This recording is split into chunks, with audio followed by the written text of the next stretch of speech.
Bien-aimé, Dieu existe d'éternité en éternité. Dieu a toujours été bien-aimé. Et c'est un concept très difficile pour l'être humain parce que nous sommes conditionnés par le temps. Et on ne peut pas entrevoir un espace sans que cet espace soit associé à un temps. On ne peut pas supposer une existence sans que l'existence en question soit conditionnée par le temps. Et c'est comme ça que nous avons été faits. Mais c'est pour ça même que nous nous posons la question, mais qui a créé Dieu? Il existe depuis quand? C'est parce que ce principe d'existence, de début de vie et de fin de vie est inséré dans l'être humain. Mais chez Dieu, il n'existe pas. Dans le monde spirituel, il n'y a pas le temps. Le temps n'existe pas. Vous voyez? Et il te dit que quel que soit ce que tu fais, tu te retrouveras un jour en face de Dieu. Quel que soit ce que tu fais dans ce monde, où tu n'es que de transit pour un court instant. Devant Dieu, c'est un court instant, c'est un battement de cils. Il dit que tu te retrouveras devant lui, parce que rien n'est caché devant sa face. Des espaces qui ne sont pas soumis au temps.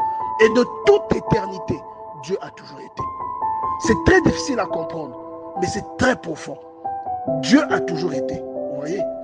Et Dieu est amour. Dieu est l'entité, l'entité mère. C'est de lui que nous sommes tous sortis. C'est merveilleux, bien-aimés dans le Seigneur.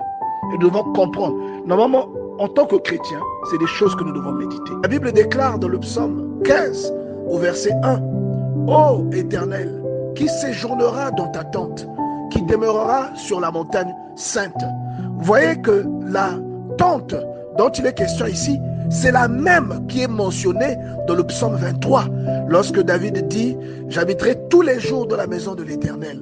C'est la même tente dont il est question ici. Et c'est la même tente qui est mentionnée dans le psaume 91, lorsque l'on dit « Celui qui demeure sous l'abri du Très-Haut repose à l'ombre du Tout-Puissant ». C'est le même abri dont il est question. Donc lorsqu'on demande qui séjournera sous ta tente, c'est-à-dire qui sera là où Dieu se trouve, qui entrera dans les environs où habite Dieu. C'est une fois que cela est possible, une grâce, que l'on marche dans l'intégrité. On dit, celui qui marche dans l'intégrité, qui pratique la justice et qui dit la vérité selon son cœur.